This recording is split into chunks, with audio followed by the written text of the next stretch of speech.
The NBA Gambling Podcast on the Sports Gambling Podcast Network is brought to you by Underdog Fantasy. Play Underdog, pick them for a chance to win 100x. Promo code NBA SGPN. Make sure you use our code NBA SGPN at UnderdogFantasy.com for a 100% deposit match. We're also brought to you by Hall of Fame Bets, the sports betting research platform for parlays, play props, and game lines. Download the Hall of Fame Bets app or visit HOFBets.com. Use code SGPN to get 50% off your first month and start making smarter bets today. And we're also brought to you by the NASCAR Gambling Podcast. Enter their free, quote, free Daytona 500 contest, a chance to win $100 cash and a $100 SGPN gift card at sportsgamblingpodcast.com/Daytona. Yes, sir. We are back with another edition of the NBA Gambling Podcast on the Sports Gambling Podcast Network. No me, no the voice of the guy. It's me, really real, villain real. Terrell Furman Jr. here at your service. Whoa, that's the wrong one. Scotty. Okay.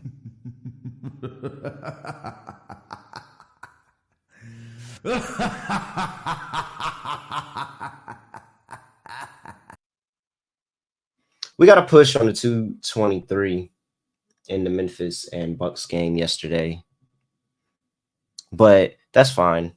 If I had to push Memphis for Memphis money line to come in, then you know what? That's perfectly fine. I'll take that L. If I had to push the total for Memphis money line to cash, I will take the L on that because this Bucks team is horrid. They're tremendous. They're in the 3-7. I believe it's 3-7 now. Yep. 3-7 that Doc Rivers is since he took over as head coach. He has losses to the Utah Jazz. I actually don't fault you for that, but a lot of other people will. I don't, because I know what's going on in Utah, even though they're not playing good right now. I know what's going on in Utah. A lot of regular people don't understand, but I know what's going on in Utah. I don't fault you for the Utah L. Anybody could take that L. You lost to the Blazers and the Grizzlies. I don't know, man. It's almost as if bringing a coach in mid-season is just not the best, more optimal move. It's just kind of what it seems like. Scott Studio Reichel. Scott, what's going on here? Scotty, beam me up. Surprise. Yeah, doing pretty well. It was pretty funny watching the Bucks find a way to lose to the Memphis Grizzlies, which I thought was pretty amusing.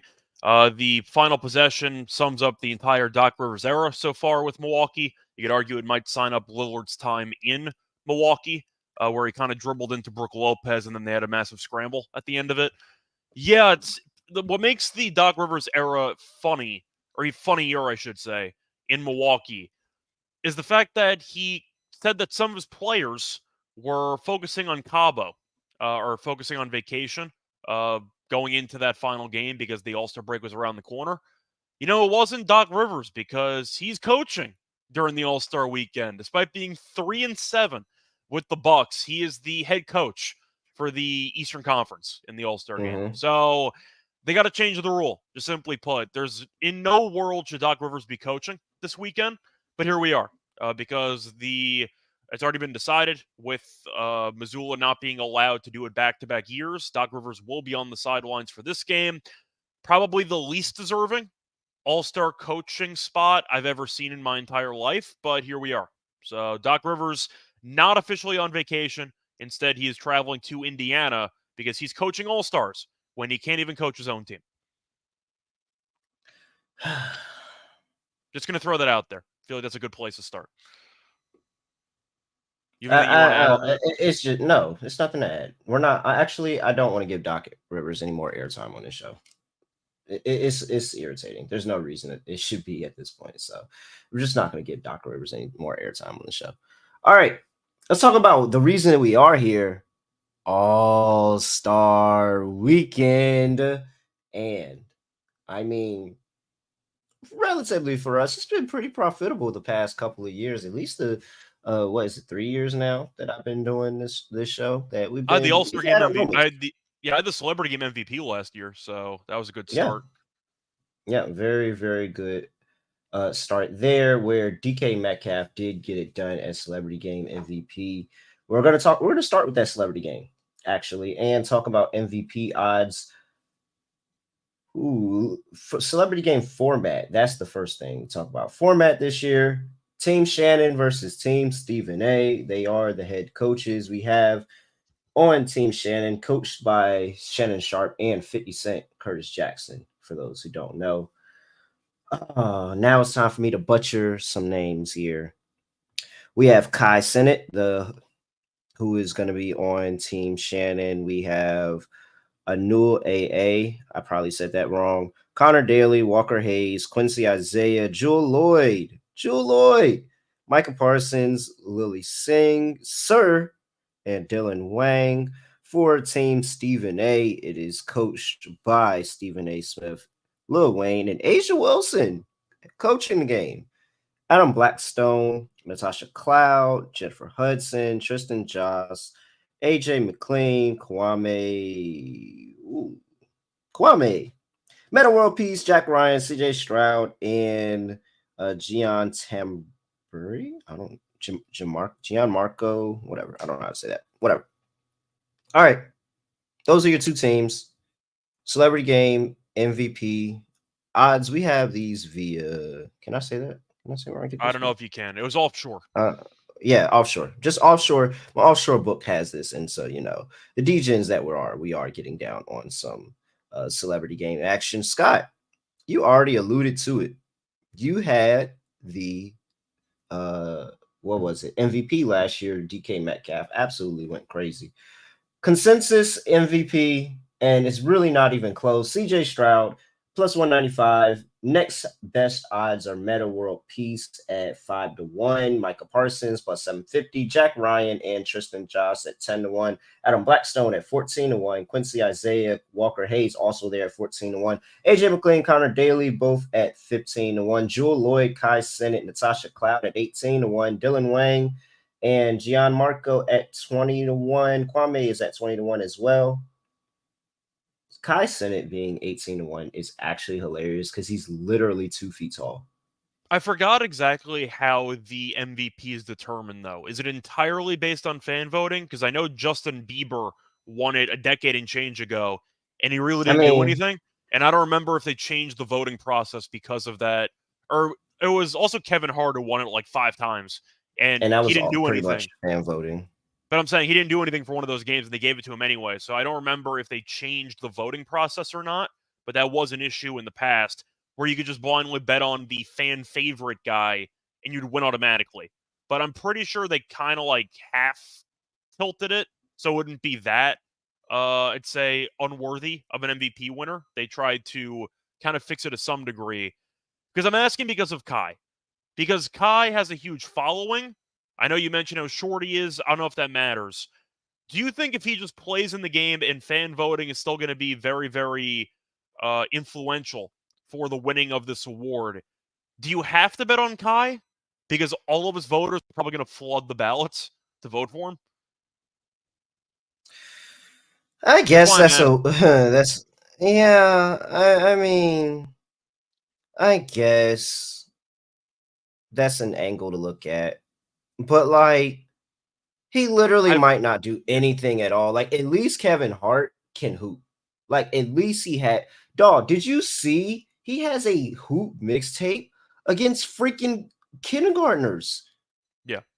They're like freaking kindergarten. They were kids. He had a hoop. He dropped a hoop mixtape against kids. I don't know, man.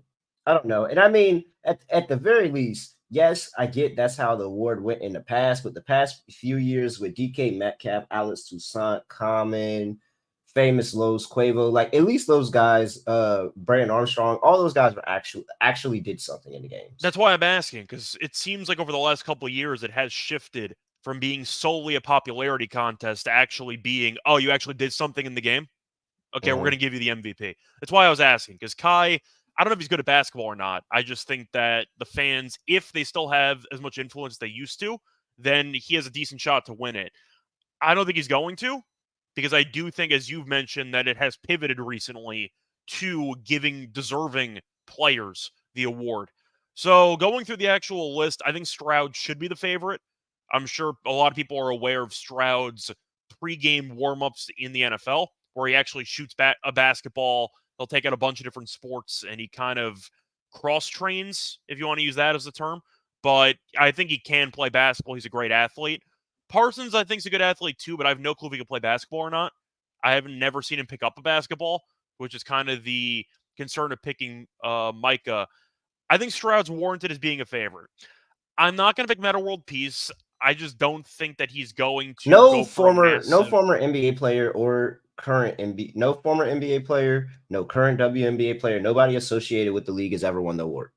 Yeah, so I'm not going to go with a World Peace at 5-1. I think Stroud makes sense at 200. He's got a good fan following. I do think that he's also just a solid athlete in general who can put up some big numbers.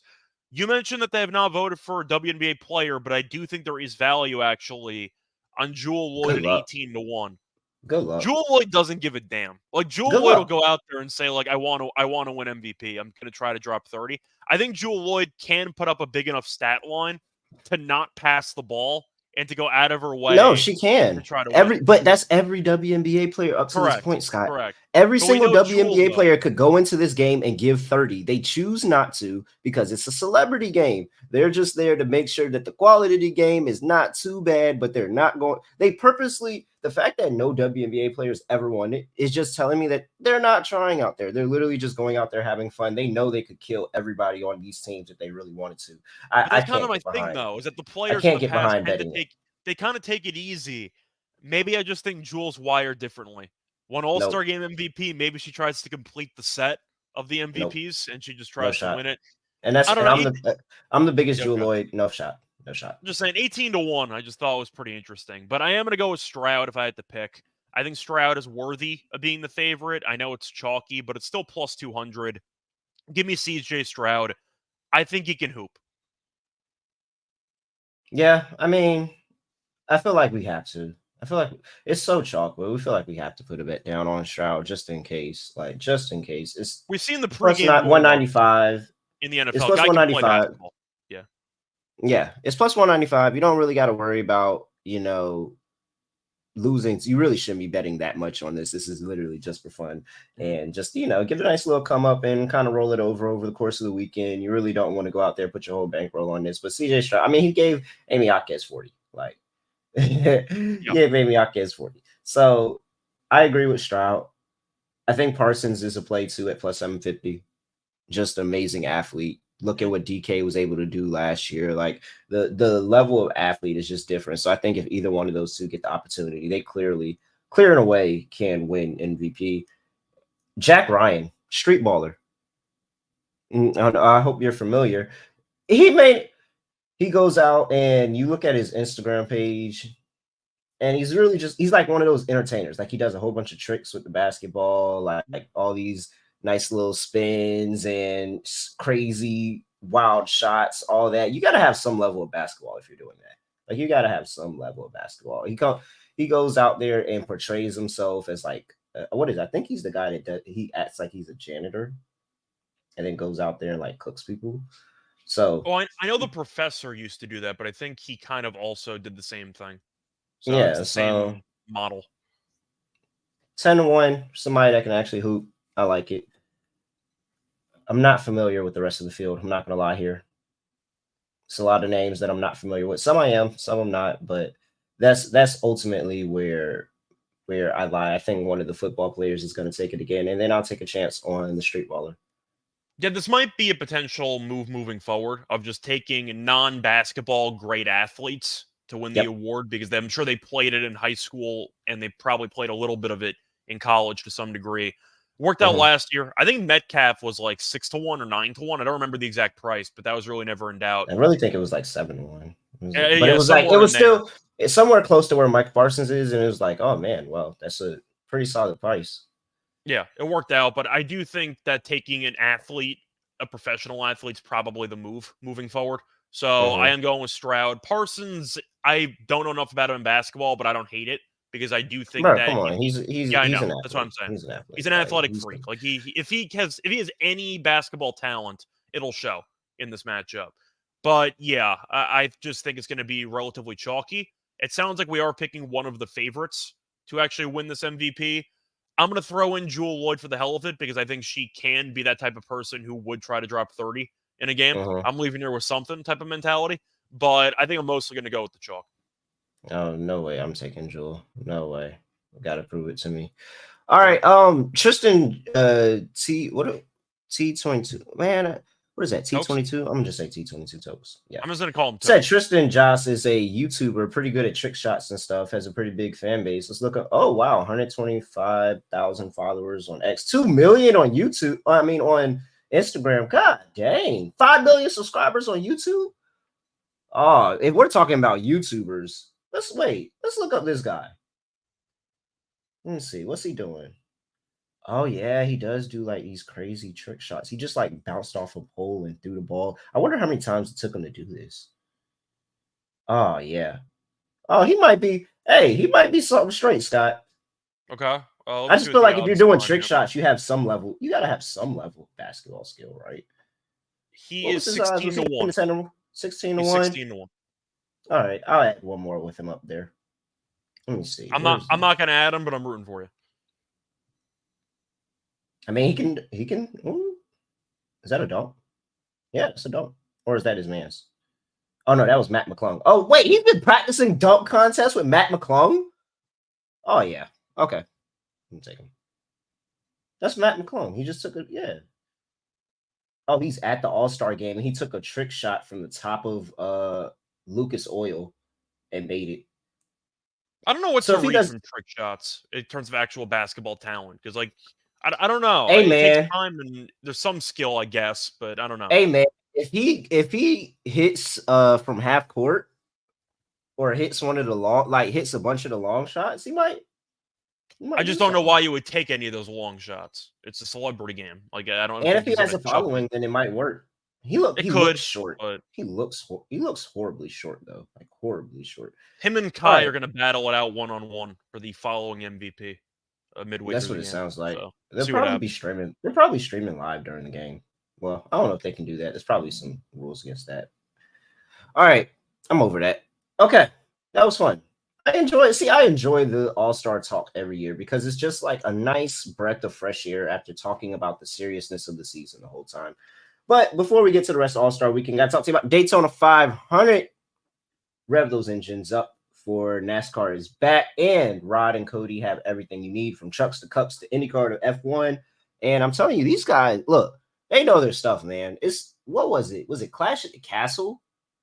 It was Clash at the Castle. I took $100 and I just asked Rod. I said, "Hey, man, I want to split this up into $10 bets over the course of the race." And he said, "All right, here's what we like. Here's the players we think outright." Hey, man, I came out on top. When the night was over, I came out on top. I hit like multiple bets and I was up money and I was happy for it. So make sure you tap into the NASCAR Gambling Podcast. Those guys are very, very good at what they do. Enter their free Daytona 500 contest for a chance to win a $100 SGPN gift card and $100 cash. Go to sportsgamblingpodcast.com/Daytona. That's sportsgamblingpodcast.com/Daytona. Brought to you by Underdog Fantasy. Best way to play alongside your favorite fantasy players all season long. NBA, NHL, and college basketball. And you can win up to 100x your money with some spicy plays in there. We don't have an underdog lineup today because we don't have actual games, but I'm not going to lie. I've been tapping in to the three-point circuit. Oh, no, I lied. Screw what I was saying. Screw everything. I lied. We have fantasy stats on Underdog for the All-Star game. This is new. This is developing. I did not see this last night. It's here now. I'm looking at Celebrity All-Star game. Micah Parsons, 13.5 points. CJ Stroud, 18.5 points. Oh, man, did CJ Stroud get to 20 points here? I mean, I don't know. I think he might get to 20. He might get to 20. Jack Ryan, 12 points. We talked about him. Jewel Lloyd is up there at 13.5 points. Talked about her. Kai Sinnott, 5.5 points. Lower. He is not dog. He's like two. That's it. And keys, we do not cover those type of things on this show. We only do underdog. So make sure you use that promo code keys and tap into Underdog Fantasy NBA SGPN, and that promo code will get you a 100% deposit match up to $100. Make sure you use that promo code NBA SGPN and take the lower on Kai Sennett, 5.5 points. He's like 2 feet tall. He has a mixtape against kids. He's not gonna be good out there. Like, he's really just gonna be out there getting cardio. That is my play of the day. 5.5 points lower Kai Sennett. All right. Man, Scott, you don't know how happy I was to see that up there. I was about to give out a golf bet. Scott. Man. I just feel like still fade Patrick Cantley, by the way. No, Tiger's playing.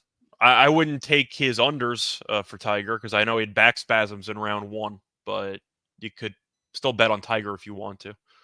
I forgot that you unders in golf is good, and yeah, I was like, wait, what? Like, I had to do some. I'm saying I would not bet on Tiger to have a good tournament because he already had back spasms in the middle of round 1. So that's kind of not ideal, but whatever.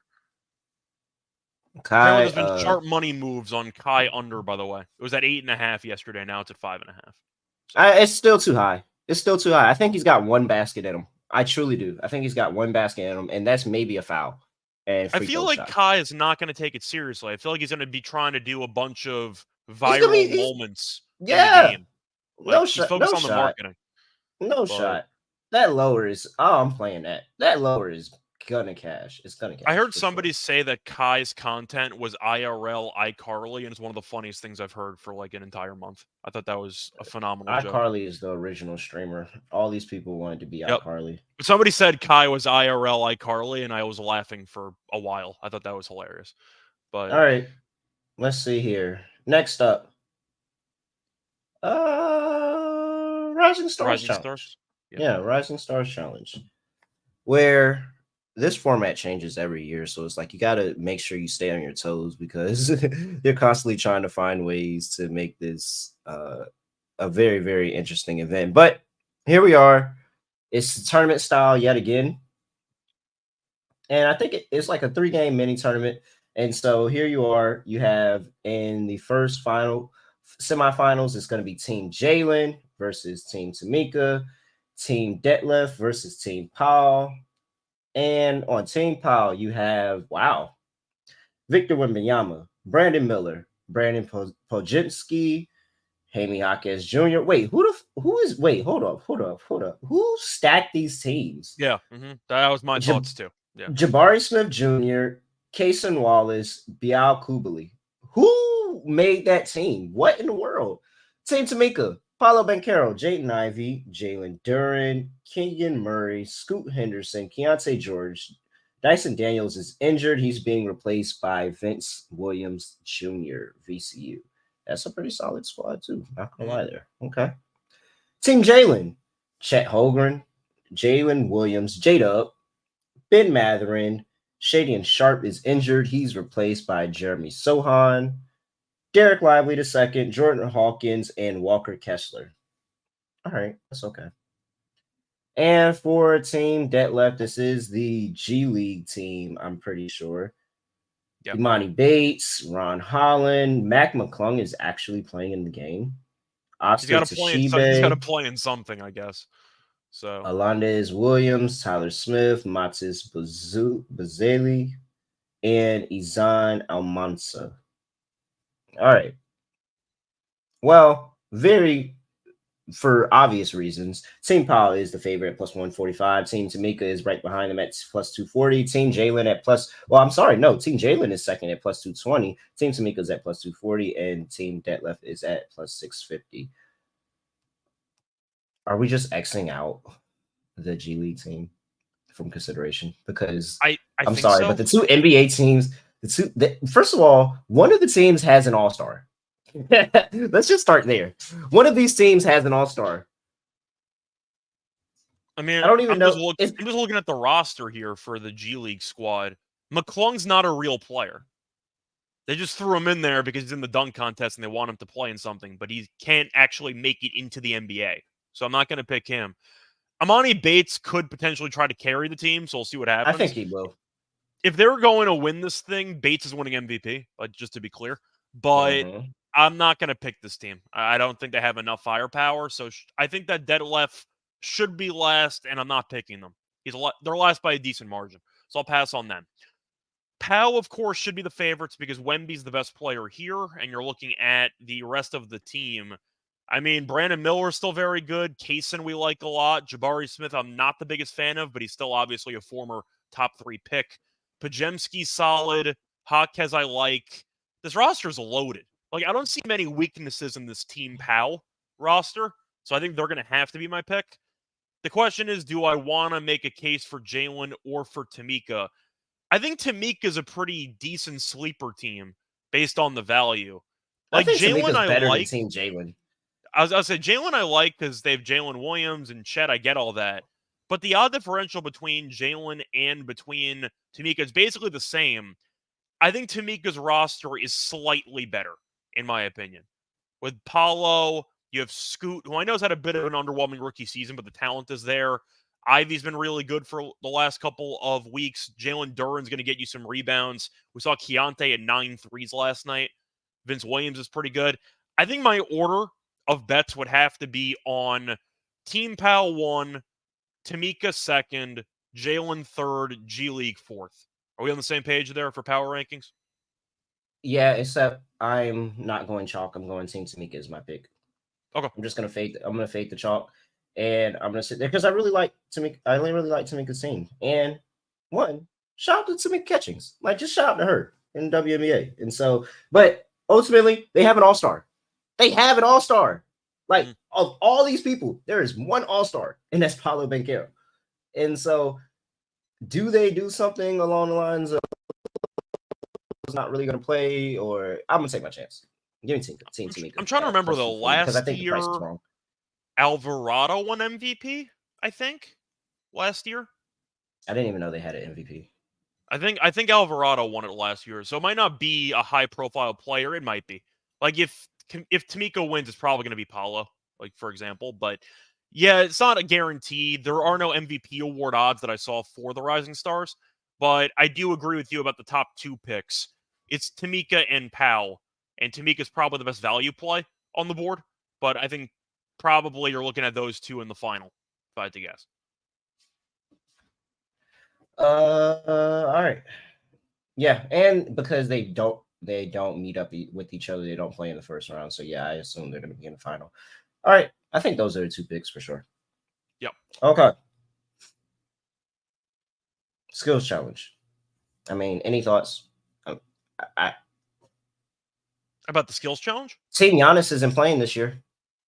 Team Giannis is not playing. They got tired of embarrassing. It's probably because it's in Indiana. I'm not gonna lie. It's probably because it's in Indiana.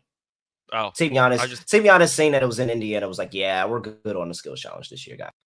I just thought they were charging the fans too much to watch Thanasis play basketball, so they just decided to, save them the eyesore of Thanasis playing basketball.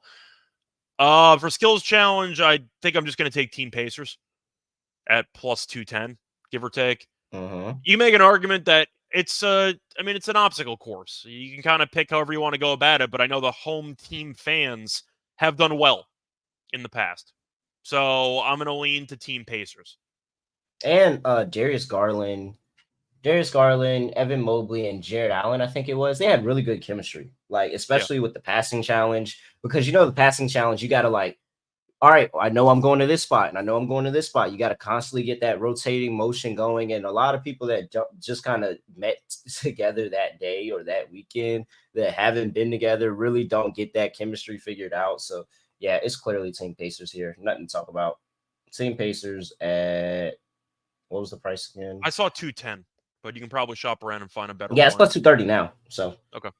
Plus 230 now for Team Pacers. I think we take the shot there. All right.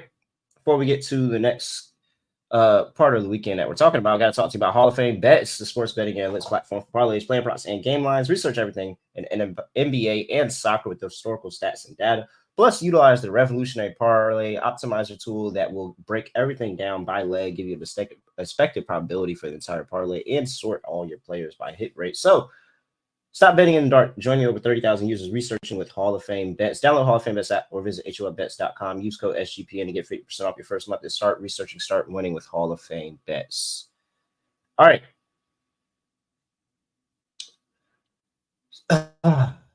Fine. Really quickly, what's going on with the dunk contest, Scott? Because Matt McClung here is minus 250. Jaylen Brown plus 425. Jacob Toppin plus 600. Jaime Jaquez Jr. plus 750. I will preface this by saying I don't think anybody in the world thinks that Matt McClung is not winning this contest again. Correct. I think Jaquez is the fun sleeper at 850, but it's really not a great competition. They brought in a ringer. They brought in a non-NBA player to dunk because that's all he does. So I think McClung's going to win. I mean, I know Jaquez did win a dunk contest. I think it was in high school. So I think that he's actually a sleeper for the odds, but I'm not taking Jaylen Brown. Jaylen Brown at 4-1 makes no sense to me. I don't think of him as being a great dunk contest dunker, and Jaquez has won a dunk contest before. But no, I don't know much about Jacob Toppin either. I watched him in college. I don't know if he's a great... He's a Toppin. Yeah, so I'm sure he's a great athlete. He's a Toppin, but yeah. I am going to go with McClung. I know it's 250. They bring him in only... Bro, Scott, there's no way you're laying minus 250 with McClung. Like, there's no way you're actually... I'm picking Jaquez for value, but I think that McClung... Yeah, okay, so you're taking Jaquez. Yeah, but I think McClung's going to win, but I'm picking Jaquez for value. Okay, all right. At this point, it is... McClung just has to try one really hard dunk and miss, and he lost. Like, that's really... Like, ultimately, we assume that he's just going to make the dunks because he's really good. But if anything happens and he misses the dunk, he lost. I'm not laying minus 250. I'll take Jaquez. And, yeah, I'll take Jaquez. And, man, Toppin's enough where I can sprinkle on Toppin's, too. I can sprinkle a little bit on both of those. And you know what? If McClung wins, all right. But minus 250, that's insane. Like, it's not even fun. It doesn't even make it really makes the contest unbettable. It makes the contest unbettable. But he's made it watchable, which counts for something. But I mean, it's a spectacle, and the issue is the All-Star weekend used to kind of pride itself on the dunk contest. It's been very underwhelming ever since you saw Levine retire from the dunk contest. And it's been underwhelming since. So McClung brought some of the, luster back to it. And that's why I do think he's going to win if he makes his dunks. But I can't bet it at 250. He's clearly better than everybody else here dunking-wise. But Jaquez, I think, can be a sleeper. All right. Now it's time for my favorite part of the weekend. The 3-point contest. Oh, man. Oh, man. Shout out to Jake Paquin. I was hoping that Jake would somehow, some way make his way into the chat. Now that I'm talking about 3-point contests, he might actually come out the woodworks for like 2 seconds as he does while he's on the clock and say, hey, we have unders. Because we do. We have 3-point contest unders. And last weekend of 16 possible bets that we could have made in the contest, we went 12-4. 12-4. Scott, I love this. It gives March Madness vibes because it's essentially the same bet, but the logic behind it. Keep winning, so and the logic behind it is so good because these guys don't be playing in 3-point contests. They don't be shooting 3-point contests. There's a pace that you have to keep. There's a stamina that you have to have. You're putting up a bunch of shots. You're moving in a really quick time frame. You're not prepared for this. Some people just fold in the moment. And so before we even talk about outrights, I have to let you know that the first round 3-point contest unders are live. Make sure you get down on them. I've already gotten down on a bunch. And so we have, where's the sheet? Had all the numbers up there. So the numbers that we got were, hold on, Jake. Where's Jake's spreadsheet at? There we go. All-Star weekend.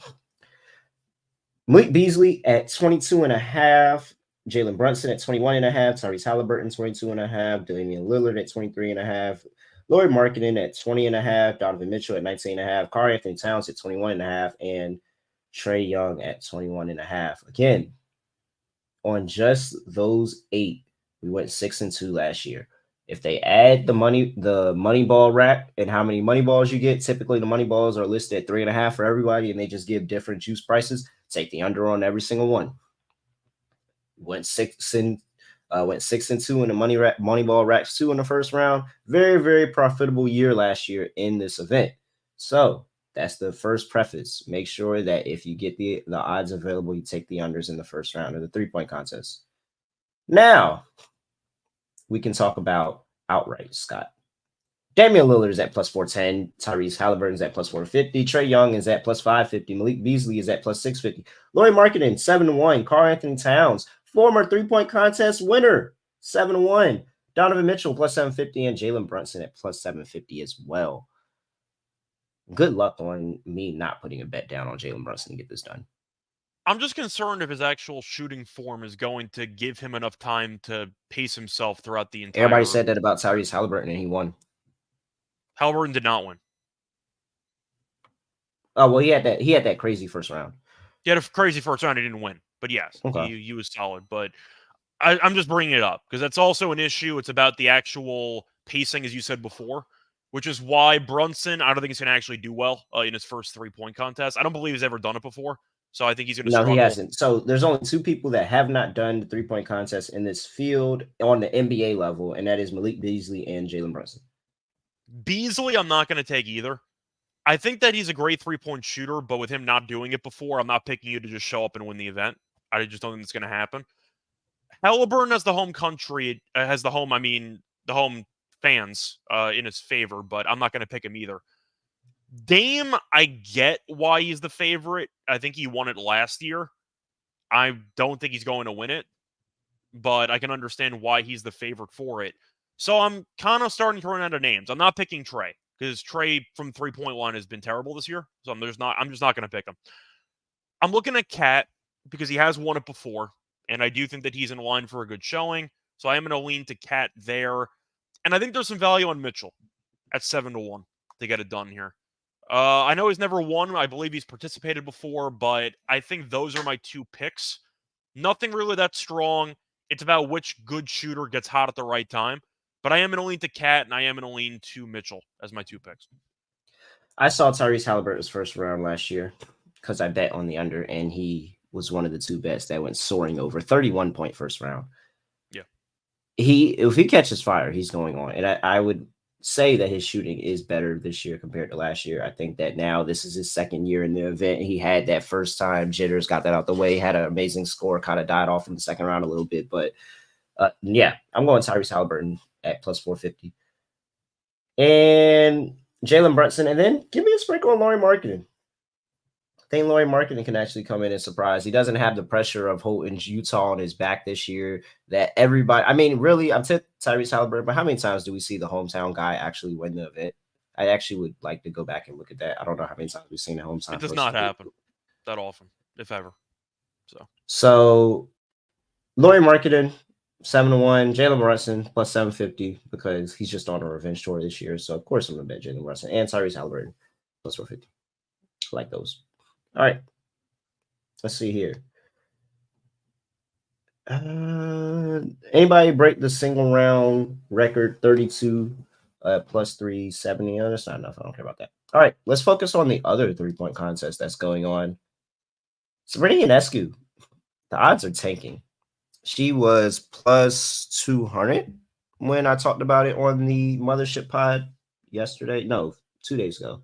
Plus 200. She's now plus 176. Plus 176 minus 230 for Steph to win. Plus 176 for Sabrina Ionescu to win. For everybody that doesn't know, this is a mano-a-mano, one-on-one 3-point shootout between Steph Curry and Sabrina Ionescu. Steph will be using the NBA ball from the NBA line. Sabrina will be using the WNBA ball from the WNBA line, and they're going to go out and see who has the better round. I wish that this was a 2 out of 3 because Sabrina caught fire in her 2nd round, and that's when she had that amazing best 3-point contest round I've ever seen in my life.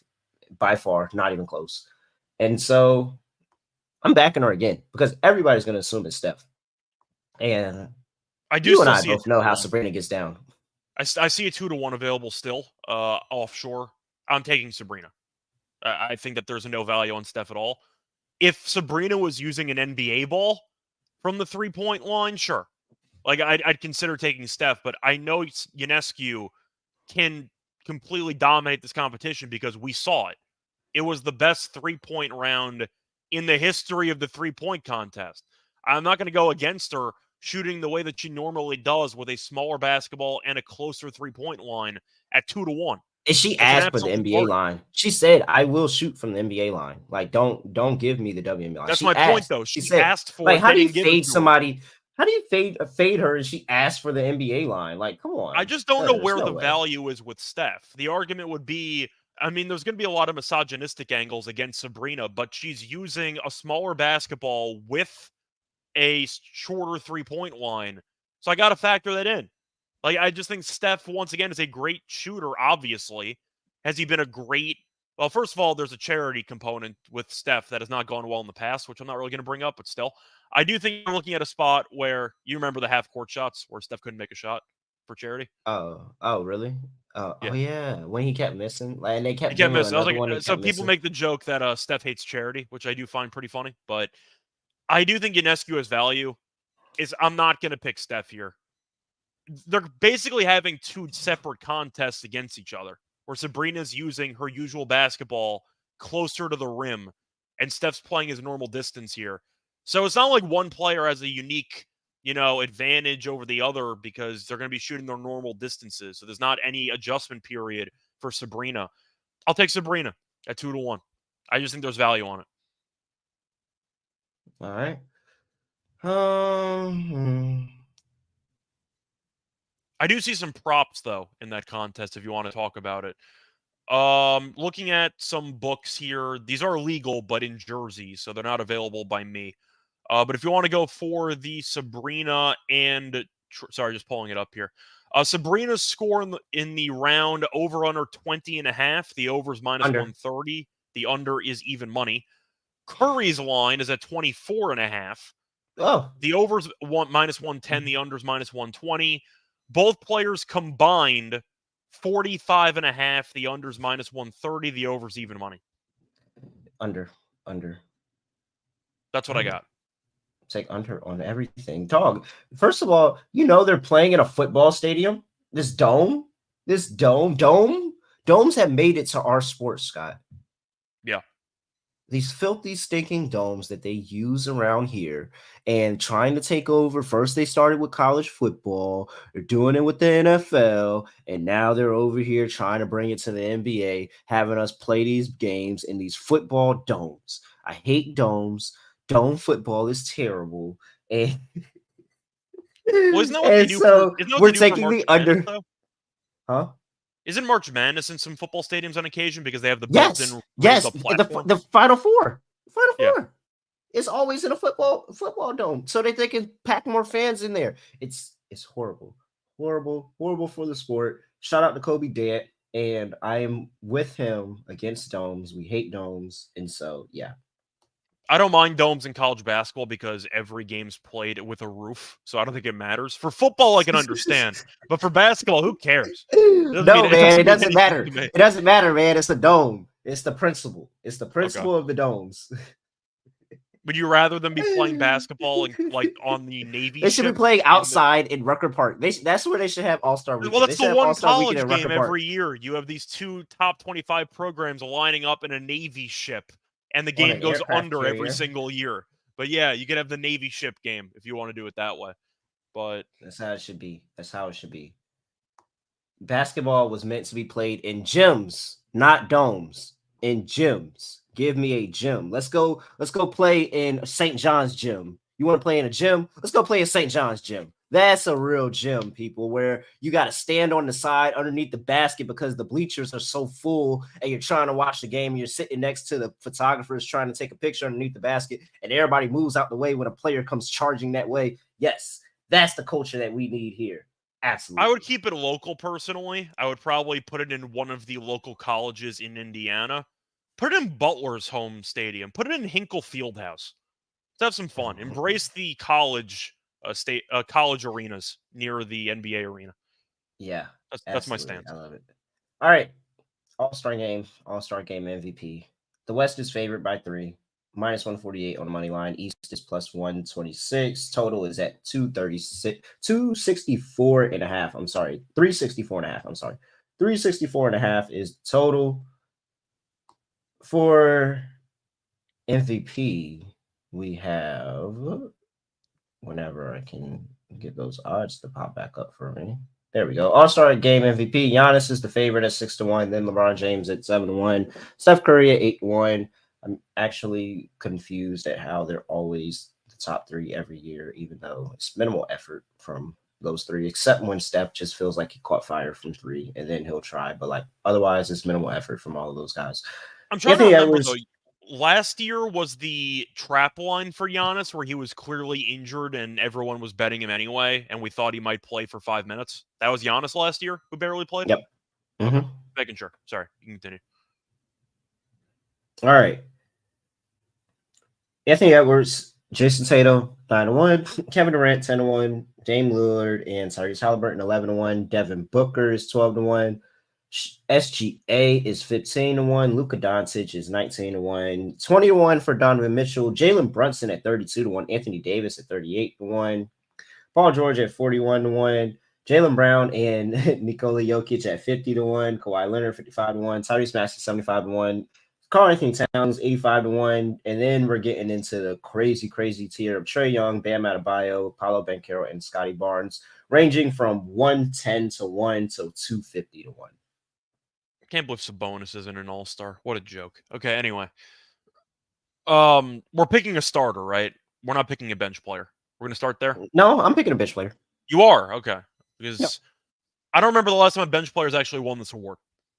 I don't know if it's happened in a long time. It's usually just a starter. Didn't Donovan Mitchell, when he won, it came off the bench? I don't remember.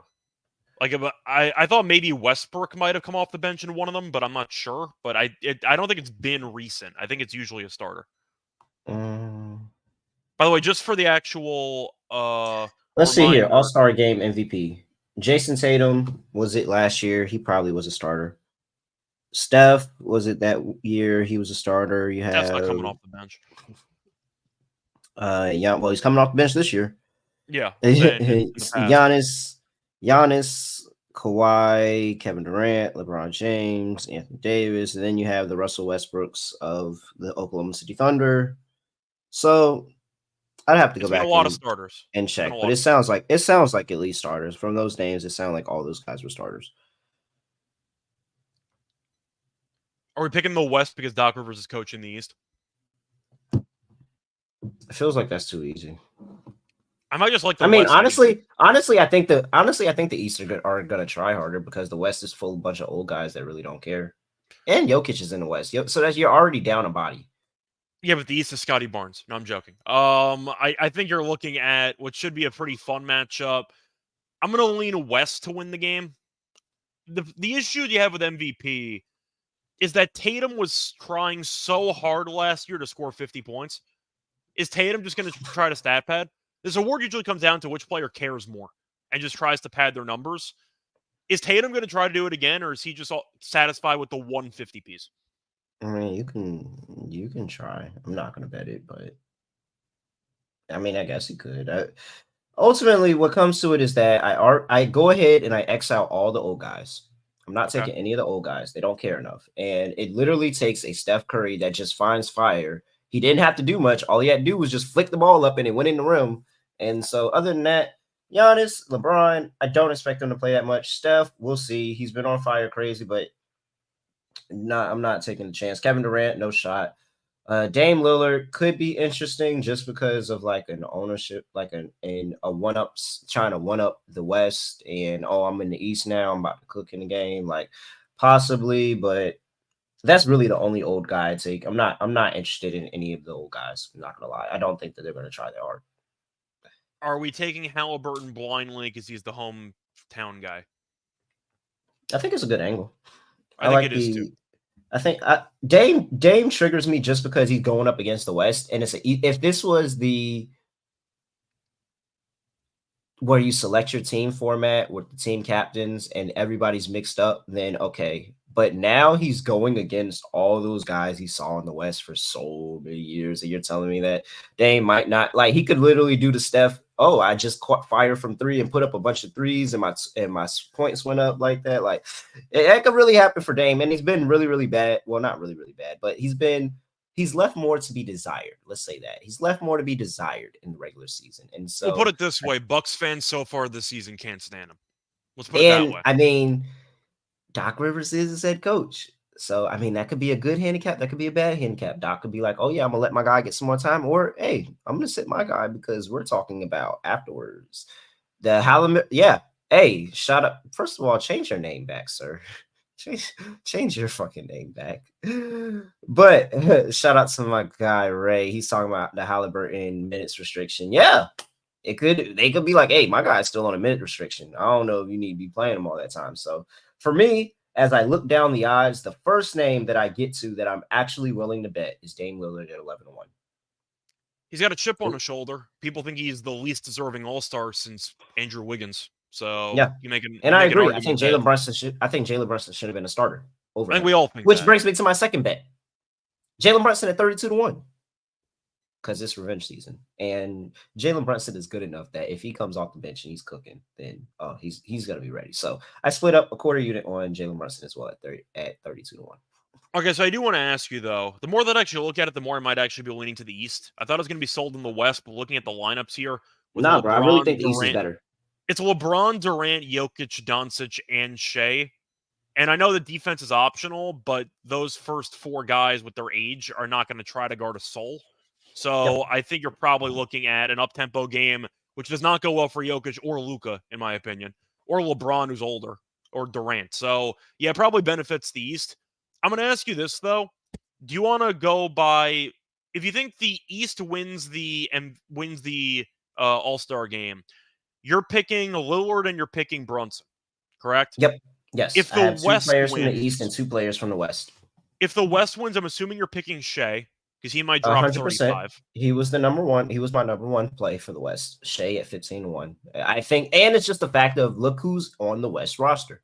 Giannis, pretty solid passer. Very good with, well, Giannis, it's just because Giannis gives 110% all the time. But Giannis, LeBron James, gifted passer, doesn't really give a fuck about the All-Star game.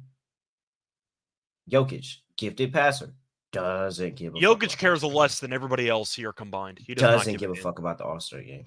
Luka, gifted passer.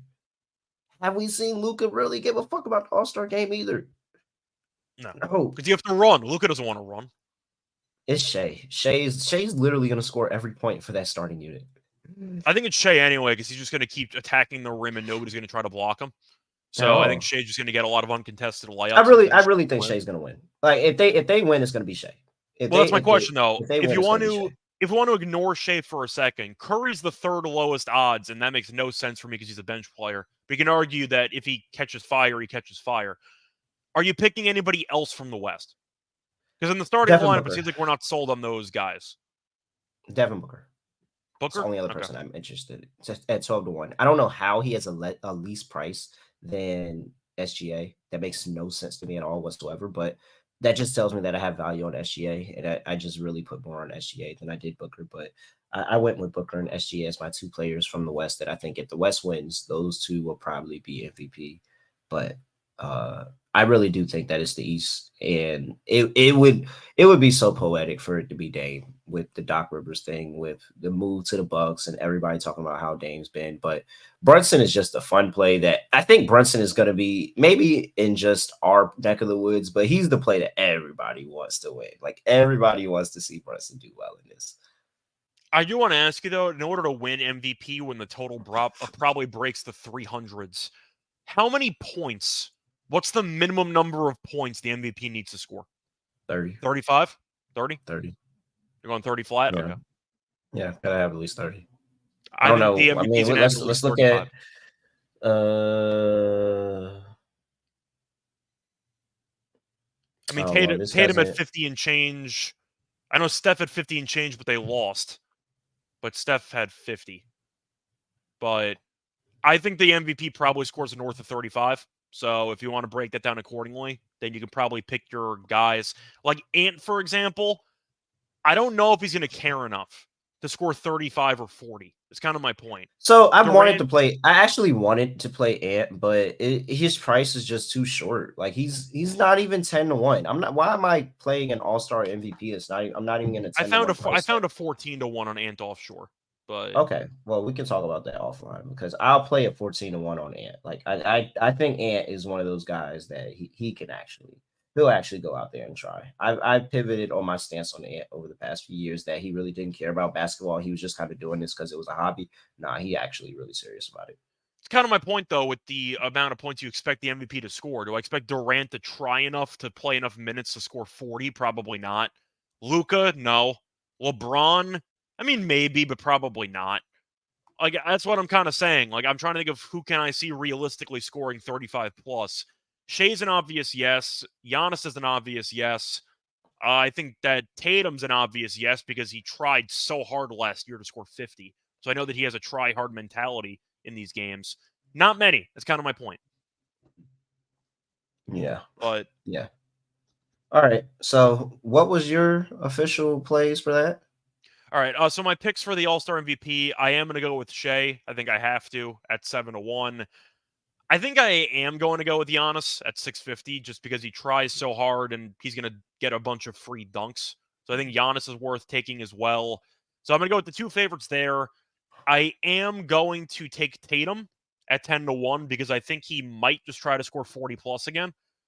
And my last pick, I think it has to be a West guy. I think I am going to go with Booker with you. I think Booker's going to try hard enough to actually score, and 16-1 is a decent price. Yeah. All right. That's my 4. I think that's it, Scott. It's everything. Yeah.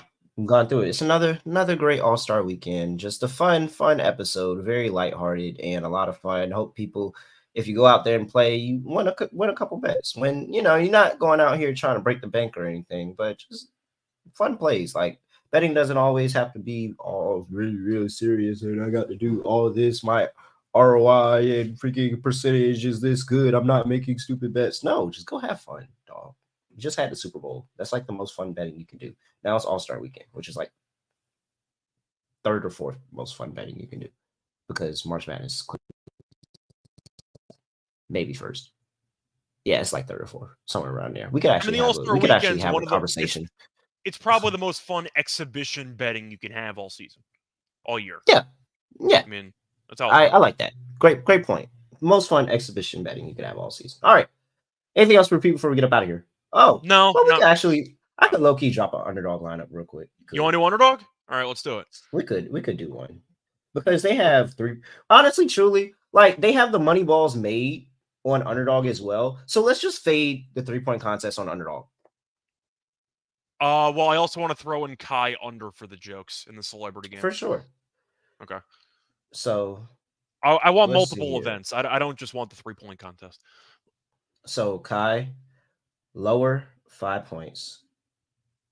It's 5 flat. They're not even giving you 5.5. Okay, it's 5.5. I'm sorry. Okay, sure. Yeah, we'll take the lower then. Wow, you can bet on round score.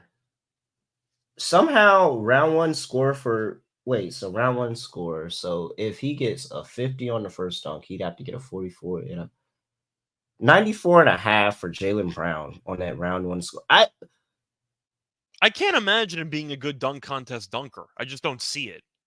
Let's take the lower. Do you see him being a good slam dunk contest dunker? Because I don't see that. Then again, most of it's showmanship now. You got to bring out some props. You have to make it on the first attempt. You have to make it on the first attempt if you want to get a big score. But I just don't see it for Brown. Yeah, I'm cool with fading him. Okay. All right. We got 2. You said 94.5, so he needs to basically beat a 47 on each dunk. Yeah, I don't see that happening. Yeah, 47 on each dunk. If he gets a 50, then I could see him missing one. If he misses one, it's screwed. He's not getting this. Yeah. I can see him missing one. All right. Malik Beasley. I will throw him in for lower his round one score, being that it is his first dunk contest. I say we take the lower on Malik Beasley. 3-point contest. I'm sorry. So lower on Malik Beasley. There we go. That's an underdog lineup. Kai Sinnott, lower. It's all lowers too. Kai Cenat lower 5.5 points. We have Jaylen Brown lower 94.5 round one score. And we have Malik Beasley lower 20.5 round one score for 6-1. $50 gets you $300 on that underdog lineup. Make sure you use that promo code NBA SGPN. Scott, anything else for people before we get up out of here? No, I'll probably be watching tennis instead of the All-Star game, so that's going to be what I'll be up to. But yeah, should be a fun weekend. Looking forward to it. Might be watching some hockey too. All-Star weekend, once again, it's an exhibition, so don't go too crazy with it. But it's still fun, and you might as well try to make some money. Yep. All right. Other than that, I mean, I don't really have any. Yeah. One thing. Want to give a quick shout out to Caitlin Clark. Oh, yeah. NCAA all-time leading scorer. Yep. 49 Shout out to her. too. 49 and 13. And 13 assists in the same game. And she only needed 8 points to get there. So, yeah, shout out to Caitlin Clark. New all-time leading scorer. Can't wait for the WNBA to get going again. All right. I mean, I really don't have anything else to say. Nothing else to do. No other way of hitting podcast. We're going to be on a little bit of a break. We'll be back soon. See you next time. We're out of here.